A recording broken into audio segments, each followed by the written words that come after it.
Heat transfer, this is a important topic.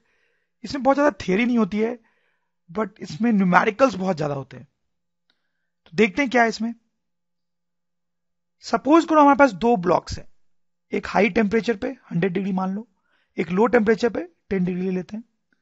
इसमें जो molecules होंगे वो ज्यादा वाइब्रेट कर रहे होंगे, जैसा हमने पहले भी बात की है।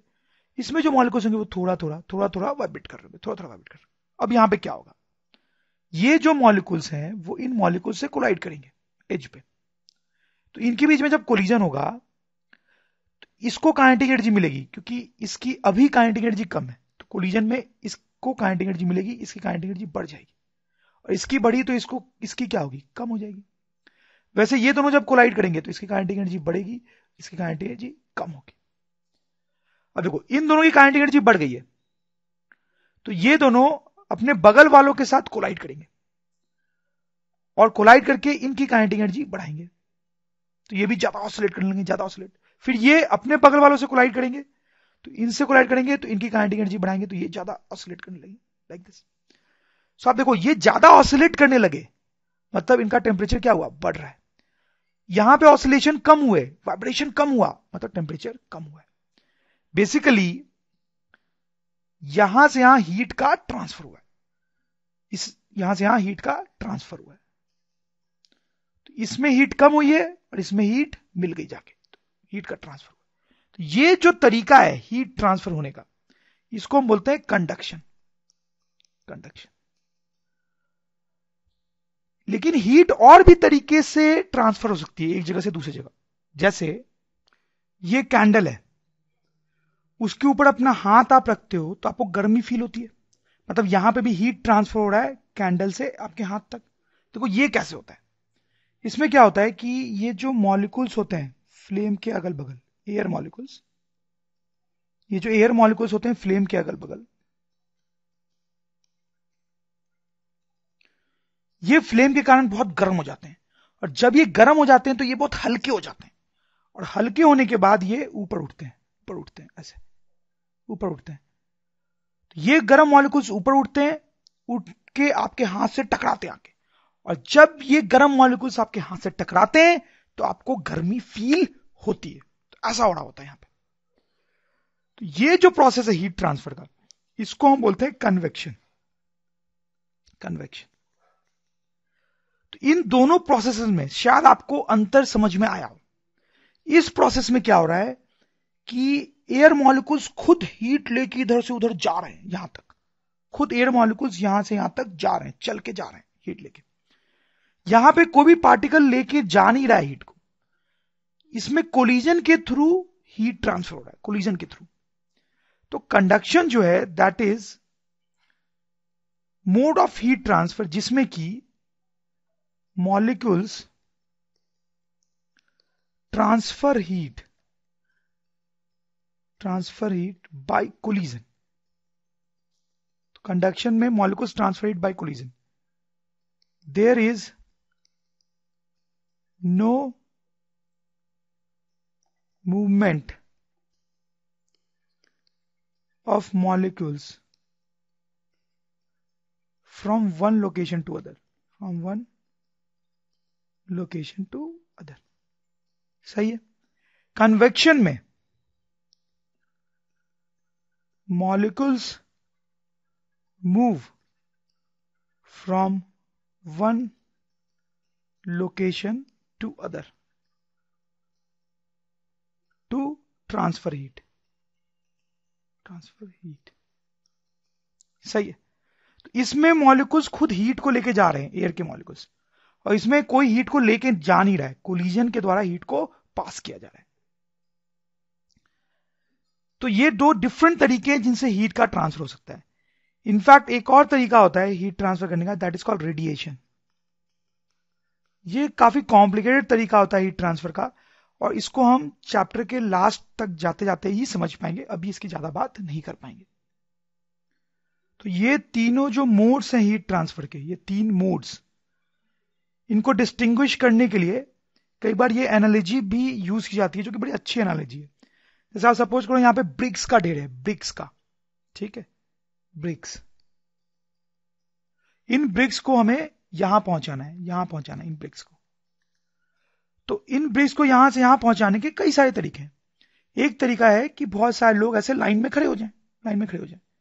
ये आदमी एक ब्रिक उठाए, फिर इसको पास करे, फिर इसको पास करे, इसको पास करे, ये इसको पास करे, ये इसको पास करे, फिर ये फाइनली यहां रख दे।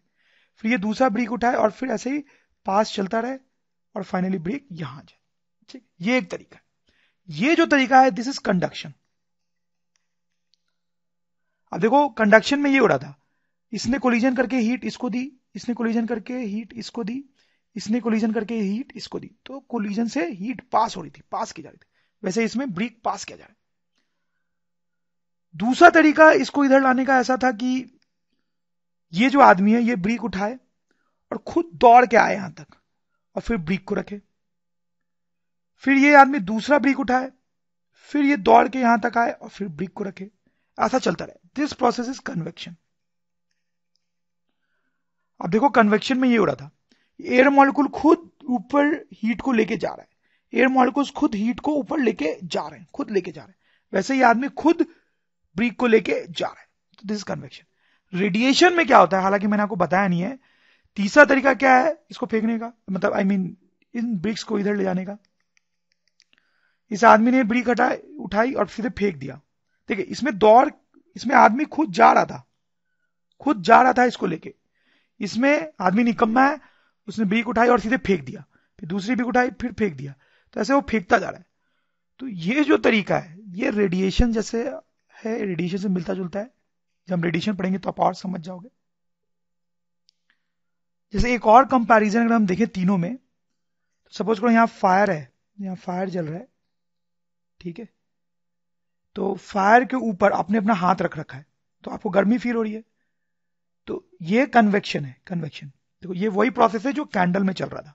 कैंडल से आपको हाथ में हीट मिल रही थी, वैसे यहां फायर से आपको हाथ में हीट मिल रही है। This is convection. अगर किसी आदमी ने रॉड डाल रखा है, यहां पे रॉड डाल रखा है, रॉड का एक एंड फायर में, एक एंड उसने पकड़ रखा है, तो इसको भी हीट फील होती है।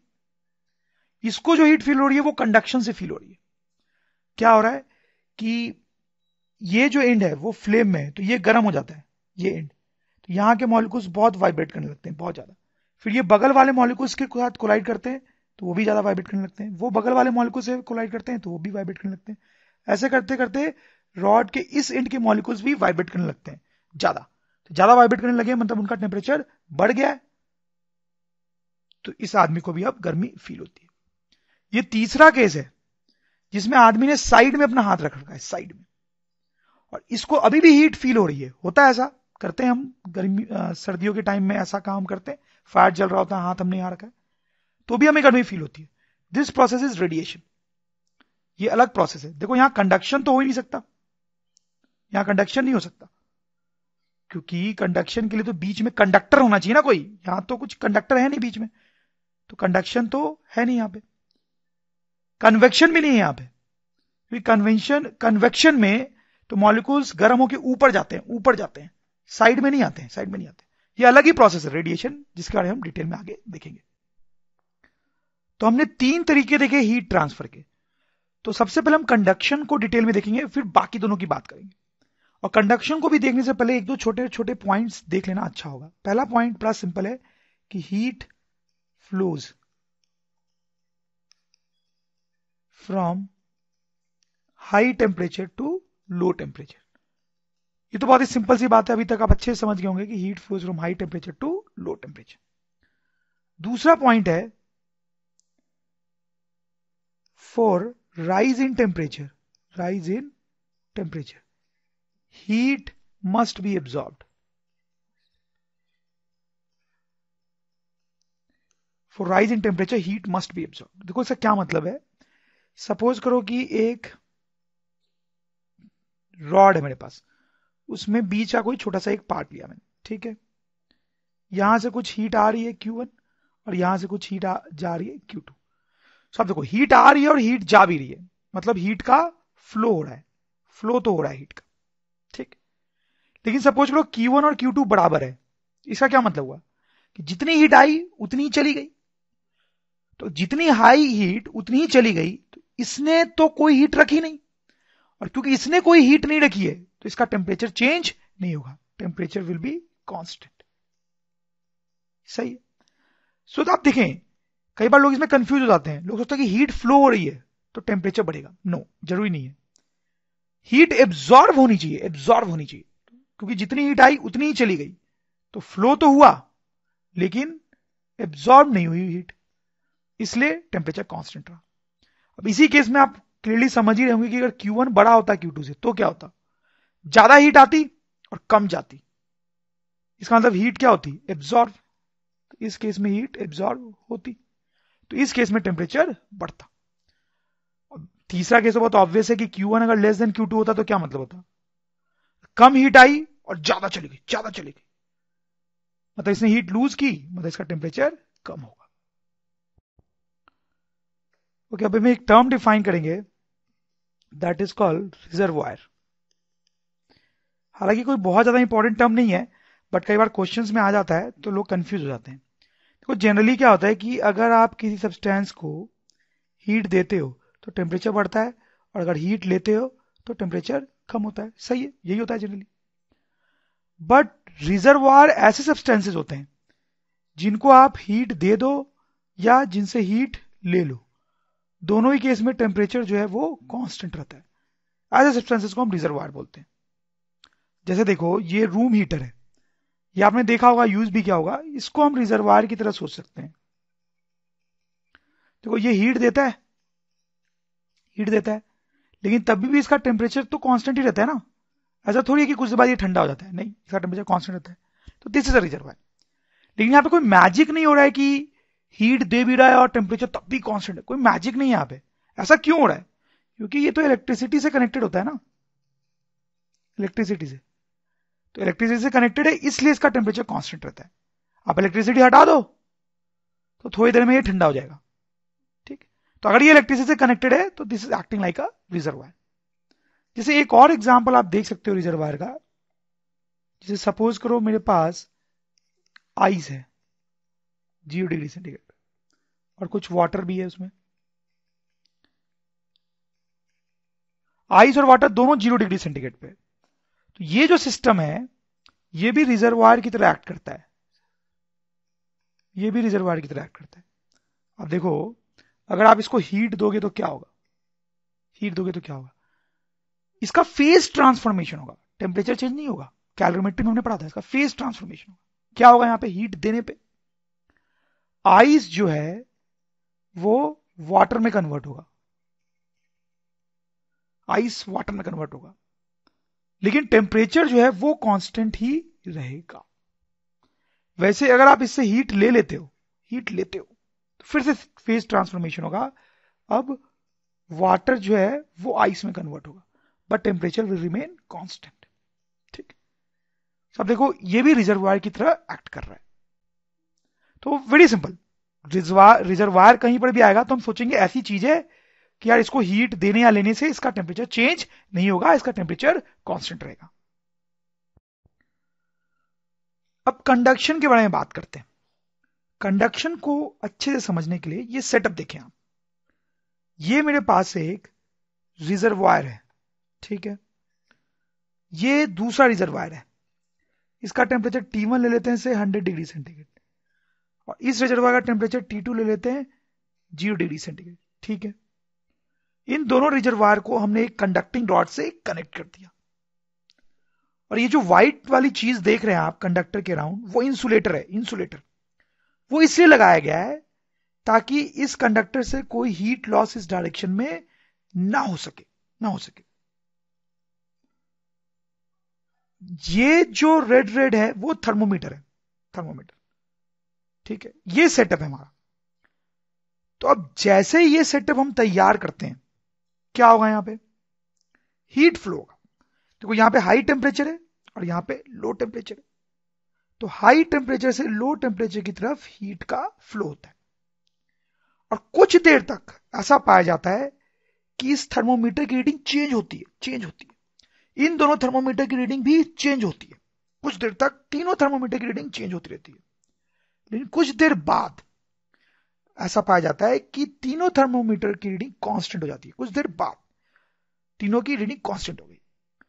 रीडिंग कांस्टेंट हो गया क्या मतलब है, इसकी रीडिंग कांस्टेंट हो गई, तो इसका मतलब है कि इस पॉइंट का टेम्परेचर अब चेंज नहीं हो रहा है, कांस्टेंट है। वैसे इन दोनों की रीडिंग कांस्टेंट हो गई, मतलब इस पॉइंट का टेम्परेचर चेंज नहीं हो रहा है और इस पॉइंट का टेम्परेचर भी चेंज नहीं हो रहा है। मतलब किसी भी पॉइंट का टेम्परेचर टाइम के साथ चेंज नहीं हो रहा है। इस सिचुएशन को बोलते हैं स्टेडी स्टेट। Steady state. तो अब स्टेडी स्टेट में कुछ ऐसा पाया जाता है, जैसे यहां का टेम्परेचर 100 है तो वो 100 ही रहेगा हमेशा। यहां का टेम्परेचर 75 है तो हमेशा 75 रहेगा, 1 घंटे बाद भी 75 ही होगा। यहां का 50 है तो 2 घंटे बाद भी 50 ही रहेगा। यहां का 25 है तो वो भी 2 घंटे बाद भी 50 रहेगा। मतलब किसी भी पॉइंट का टेम्परेचर चेंज नहीं हो रहा है टाइम के साथ। तो temperature does not change with time. हाँ, हालांकि एक चीज आप देख सकते हैं कि हर पॉइंट का टेम्परेचर अलग है। यहां का 100 है, फिर इधर आने तो कम हो रहा है, कम हो रहा है, कम होते होते 75, और इधर आने तो कम होते होते 50, और इधर आने तो कम होते होते 25। हर पॉइंट का टेम्परेचर अलग है। मतलब temperature depends on position. Depends on position, position पे डिपेंड करता है टेम्परेचर। आप समझ रहे हो मेरी बात? ध्यान दे, इसमें लोग कंफ्यूज हो जाते हैं। स्टेडी स्टेट का मतलब है कि temperature does not change with time. मतलब इस पॉइंट का जो टेम्परेचर है वो अभी 75 है तो बाद में भी 75 ही रहेगा, टाइम के साथ चेंज नहीं होगा। हां, हर पॉइंट का टेम्परेचर अलग हो सकता है, जैसे यहां का 100, यहां का 75 एंड सो ऑन। ऐसा ग्राफ बना सकते हैं हम यहां पे। जैसे हम इधर जा रहे हैं, जैसे हम इधर जा रहे हैं, इधर ये एक्स है, जैसे हम इधर जा रहे हैं तो टेम्परेचर क्या हो रहा है? कम। टेम्परेचर कम हो रहा है, टेम्परेचर कम हो रहा है। ठीक है, तो जैसे हम इधर जाते हैं टेम्परेचर कम होता है, और इधर जाने पे टेम्परेचर कम होना लॉजिकल है, क्योंकि आप देखो यहां पे हाई टेम्परेचर था 100, यहां पे लो टेम्परेचर था 0। तो जैसे हम इधर जाएंगे टेम्परेचर ग्रेजुअली कम होना ही चाहिए, वही हो रहा है। यहां पे दूसरी इंपॉर्टेंट चीज आप यहां देखें कि यहां पे हीट का फ्लो हो रहा है। हीट का फ्लो हो रहा है, हीट का फ्लो हो रहा है।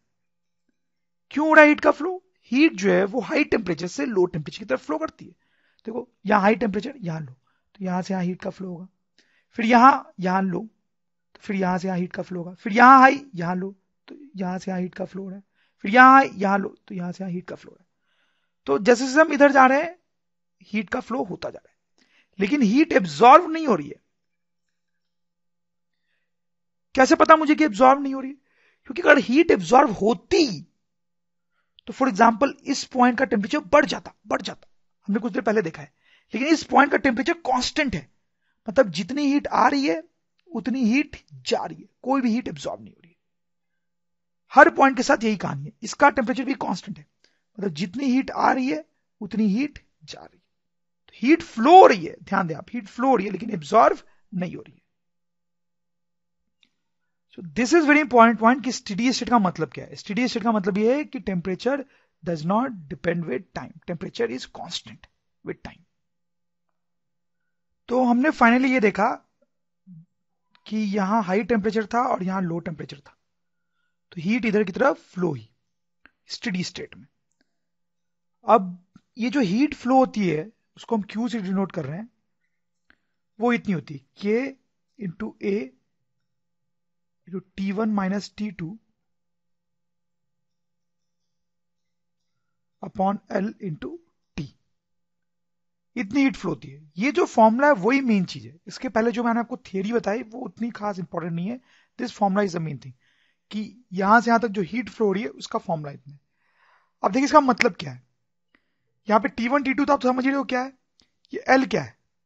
L ये लेंथ है, length of the rod. L is length of the rod. हम ऐसे पूछ सकते हैं कि L is distance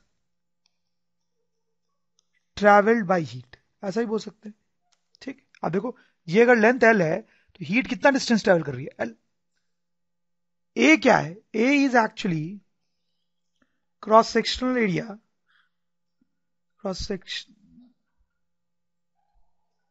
cross sectional area perpendicular to heat flow. Heat flow, तो A is cross sectional area perpendicular to heat flow, मतलब ये वाला एरिया होगा रॉड का, ये जो एरिया है ये। अब देखो ये जो एरिया है वो हीट फ्लो के परपेंडिकुलर है। आप इस क्रॉस सेक्शन एरिया को ऐसा भी सोच सकते हो कि ये वो एरिया है जिसको चीर के हीट निकल रही है। देखो वही एरिया है, ये वो एरिया है जिसको चीर के हीट निकल रही है, चीर के हीट निकल रही है, वो है ये क्रॉस सेक्शन एरिया। टी जो है वो तो क्लियरली टाइम है, इसमें तो कोई डाउट होना ही नहीं चाहिए आपको। के जो है के कांस्टेंट है जिसका नाम है थर्मल कंडक्टिविटी। थर्मल कंडक्टिविटी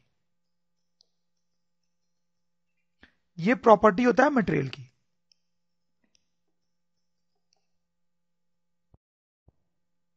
देखिए ये फॉर्मूला क्या बोल रहा है, ये फॉर्मूला बोल रहा है कि अगर टी ज्यादा होगा, टी ज्यादा होगा तो हीट भी ज्यादा फ्लो करेगी। मतलब अगर हम ज्यादा टाइम तक यहां वेट करेंगे तो ज्यादा हीट फ्लो करेगी। सही बात है ना, जितना ज्यादा टाइम हम वेट करेंगे उतना ज्यादा हीट फ्लो करेगी। सही है। ये फॉर्मूला ये भी बोल रहा है कि अगर डिफरेंस इन टेम्परेचर ज्यादा है तो भी हीट ज्यादा फ्लो करेगी। मतलब इन दोनों पॉइंट के बीच में अगर ज्यादा टेम्परेचर डिफरेंस है तो हीट ज्यादा फ्लो होगी। सही बात है ना, इस टेम्परेचर डिफरेंस के कारण ही हीट फ्लो कर रही है। ये टेम्परेचर डिफरेंस जितना ज्यादा होगा हीट उतना ज्यादा फ्लो करेगी। एरिया जितना ज्यादा होगा उतनी ज्यादा हीट फ्लो करेगी। मतलब ये एरिया ज्यादा होगा, रोड मोटा होगा, मोटा रॉड होगा तो उससे हीट ज्यादा फ्लो करेगी। लेंथ, अगर ये लेंथ ज्यादा होगी तो हीट कम फ्लो करेगी। देखो इनवर्सली प्रोपोर्शनल, मतलब ये ज्यादा लंबी रॉड होगी तो उसमें कम हीट फ्लो करेगी। अब के की बात करते हैं। क्यू जो है वो के पे भी डिपेंड कर रहा है, और के जो है वो मटेरियल की प्रॉपर्टी है। यानी कि यहां पे कितनी हीट फ्लो कर रही है ये इस बात पे डिपेंड करेगी कि रॉड किस मटेरियल का है। सही है, ऐसा होना भी चाहिए। कुछ मटेरियल्स ऐसे होंगे जिनमें ज्यादा हीट फ्लो करेगी, कुछ मटेरियल्स ऐसे होंगे जिनमें ज्यादा हीट फ्लो करेगी, और कुछ मटेरियल ऐसे होंगे जिनमें कम हीट फ्लो करेगी, कम हीट फ्लो करेगी। तो के इसी चीज का ख्याल रख रहा है, मटेरियल को रिप्रेजेंट कर रहा है। जैसे आप देखो ये के का चार्ट है कुछ मटेरियल्स के लिए। जैसे आप देखो सिल्वर के लिए के बहुत ज्यादा है, बहुत ज्यादा है, और स्टील के लिए जो के है वो कम है कंपेरेटिवली। तो इसका मतलब क्या हुआ, अगर ये रॉड सिल्वर की होगी, सिल्वर की, तो यहां से बहुत ज्यादा हीट फ्लो करेगी, बहुत ज्यादा हीट फ्लो करेगी। सिल्वर की होगी तो हीट ज्यादा फ्लो करेगी। अगर ये रॉड स्टील की होगी, स्टील की, तो स्टील का के कम है, इससे कम हीट फ्लो करेगी, कम हीट फ्लो करेगी। तो स्टील का होने से कम हीट फ्लो करेगी। तो आप समझ रहे हो के का क्या मतलब है। तो अगर के हाई है किसी सब्सटेंस के लिए, किसी सब्सटेंस के लिए के हाई है, मतलब थर्मल कंडक्टिविटी हाई है, तो हम बोल सकते हैं it's a good conductor of heat, good conductor of heat. सही है, क्योंकि ज्यादा हीट फ्लो हो रही है। अगर के कम है तो हम बोल सकते हैं it's a bad conductor of heat, bad conductor of heat. और के अगर बहुत ही ज्यादा कम है तो उसको हम इंसुलेटर बोलते हैं, इंसुलेटर। इंसुलेटर मतलब उससे तो बहुत ही कम हीट फ्लो करेगी। तो यहां पे आप देखो मेटल्स, मेटल्स जो होते हैं उनके लिए के जनरली हाई होता है, they are good conductors of heat, वो गुड कंडक्टर्स माने जाते हैं हीट के। तो आप देखो इन सभी मेटल्स का जो के है वो अच्छा खासा है जनरली। बट ये नॉन मेटल्स को देखो आप, नॉन मेटल्स, नॉन मेटल्स का आप क्यू देखो वो बहुत ही कम है, बहुत ही कम है, वन से भी बहुत कम है। आप कंपेयर करो दोनों को, इन सबका क्यू वन से बहुत ज्यादा है, और इन सबका क्यू जो है वो वन से बहुत कम है। तो ये नॉन मेटल्स जो होते हैं वो generally bad conductors of heat होते हैं या इंसुलेटर्स होते हैं, आप देख सकते हैं। अब देखो गैस के लिए भी के लिखा हुआ है यहां पे, अब देखो वो तो बहुत ही ज्यादा कम है, बहुत ही ज्यादा कम है। देखो सबसे ज्यादा क्यू ध्यान दे मेटल्स का है, उससे कम क्यू ध्यान दे नॉन मेटल्स का है, और उससे भी कम क्यू 0.0 समथिंग है वो गैस का है। तो गैसेस आर एक्चुअली इंसुलेटर्स और बहुत ही ज्यादा बुरे कंडक्टर्स होते हैं। तो इन जनरल मेटल्स की कंडक्टिविटी बहुत ज्यादा होती है और गैसेस की कंडक्टिविटी बहुत लो होती है। जैसे इन सब का प्रैक्टिकल यूज होता है बहुत ज्यादा, जैसे कि घर बनाने में यूज होता है। घर की जो दीवारें होती हैं दे मस्ट बी इंसुलेटर्स, ताकि विंटर में घर के अंदर से बाहर हीट न जा सके, और गर्मी में बाहर से अंदर हीट ना आ सके या कम से कम आ सके। तो वॉल जो होती है वो कंक्रीट की बनती है। तो ऐसे देखा जाए तो कंक्रीट जो है उसकी कंडक्टिविटी तो खुद ही बहुत कम होती है, बहुत कम होती है। इसलिए ये बहुत ही कम हीट अंदर बाहर एक्सचेंज करता है। लेकिन कुछ जगहों पे हमें और ज्यादा इंसुलेशन चाहिए होता है और कम हीट का फ्लो चाहिए होता है, तो वहां पे लोग ऐसे शीट लगा देते हैं, नॉन मेटालिक शीट। ऐसी शीट्स जिनकी कंडक्टिविटी कंक्रीट से भी कम होती है, कंक्रीट से भी कम, तो ओवरऑल कंडक्टिविटी बहुत कम हो जाती है वॉल की और बहुत ही कम हीट अंदर बाहर जा पाती है। अब ये कुकिंग के जो यूटेंसिल्स होते हैं उनमें तो ये चैप्टर का बहुत ही जबरदस्त यूज होता है। जैसे नीचे फायर होता है, तो ये जो कुकिंग वाला पार्ट है वो ऐसे सब्सटेंस का बनाया जाता है जिसका के ज्यादा हो, इसलिए मेटल का बनाया जाता है, मेटल का। तो इसका के ज्यादा होता है तो ज्यादा हीट ऊपर ट्रांसफर होती है और फूड जल्दी कुक होता है। और ये वाला जो पार्ट होता है जिसको हम पकड़ते हैं अपने हाथ से, यहां कम से कम हीट पहुंचनी चाहिए, क्योंकि अगर यहां ज्यादा हीट पहुंच जाएगी तो बहुत गर्म हो जाएगा, हम पकड़ नहीं पाएंगे। इसलिए आप देखो ये वुड का बना हुआ है, वुड जो है वो नॉन मेटालिक है, तो इसका के बहुत कम होता है, तो के कम होगा तो यहां बहुत कम हीट पहुंचेगी। इतना ही नहीं, ये जो लेंथ है आप देखो, ये लेंथ भी ज्यादा रखी जाती है, क्योंकि लेंथ अगर हम ज्यादा रखेंगे तो कम हीट फ्लो करेगी, तो यहां कम हीट पहुंचेगी तो हमें गर्म कम फील होगा। वैसे यहां का क्रॉस सेक्शनल एरिया देखो आप, क्रॉस सेक्शनल एरिया, ये क्रॉस सेक्शनल एरिया भी बहुत कम रखा जाता है, क्योंकि क्रॉस सेक्शनल एरिया अगर हम कम रखेंगे तो हीट कम फ्लो होगी, तो यहां कम हीट पहुंचेगी तो हमें पकड़ने में आसानी होगी। तो किचन के यूटेंसिल्स में तो समझ लो आप, ये जो चैप्टर है वो भगवान है उन लोग के लिए। Let's do this simple question, बिल्कुल फॉर्मूला बेस्ड है ये। तो ये रिजर्वायर है 50 डिग्री सेंटीग्रेड पे, ये रिजर्वायर है 20 डिग्री सेंटीग्रेड पे। उन दोनों को एक रॉड से कनेक्ट कर रखा है, रॉड का लेंथ 2 मीटर, ये क्रॉस सेक्शन एरिया दिया हुआ है 5 सेंटीमीटर स्क्वायर, और इस रॉड की थर्मल कंडक्टिविटी दी हुई है। तो फर्स्ट पार्ट क्वेश्चन का है find heat flowing in 5 seconds, find heat flowing in 5 seconds. तो क्या करेंगे हम, तो देखो यहां हाई टेम्परेचर है और यहां लो टेम्परेचर है, तो हाई टेम्परेचर से लो टेम्परेचर तक हीट फ्लो करेगी, तो 5 सेकंड में कितनी हीट फ्लो कर जा रही है वो हमें बताना है। तो Q विल बी, फॉर्मूला लगा देंगे हम, ए के ए T2 minus T1 upon L into T, ये इतनी हीट फ्लो करेगी। तो के दिया हुआ है 400, ए कितना आप देखें 5 सेंटीमीटर स्क्वायर, तो ऐसा यूनिट में कन्वर्ट करने के लिए 10⁻⁴ से मल्टीप्लाई करेंगे। T2 माइनस T1 मतलब टेम्परेचर डिफरेंस, वो कितना है 30। लेंथ इज गिवन एज 2 और टाइम कितना बोल रहा है 5 सेकेंड्स। तो अब सारी वैल्यूज पुट कर दी हमने, आप इसको सॉल्व करो तो आपके पास आंसर आ जाएगा, जो कि आई थिंक 50 जूल के बराबर आएगा। मतलब 5 सेकेंड में यहां से 50 जूल की हीट फ्लो कर जाएगी। Now let's do the second part, find rate of heat flow, rate of heat flow. Rate of heat flow क्या होगा ये बताना है। तो रेट ऑफ हीट फ्लो का मतलब क्या होता है, Q by T, Q by T is called rate of heat flow, rate of heat flow, Q by T। तो वो हमारे पास अब कितना होगा, Ka T2 minus T1 upon L, ये फॉर्मूला हो गया उसके लिए। तो फिर से हम वैल्यूज पुट करेंगे,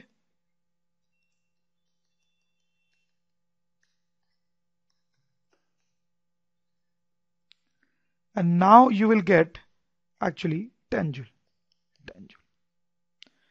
तो रेट ऑफ हीट फ्लो का फिजिकल मीनिंग क्या है, Q by T मतलब heat flowing per unit time, heat flowing per unit time,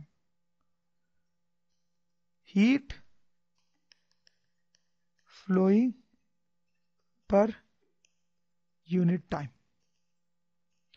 unit time में यहां से कितनी हीट फ्लो करेगी, मतलब 1 सेकेंड में जितनी हीट फ्लो करेगी यहां से, उसको बोलते हैं रेट ऑफ हीट फ्लो।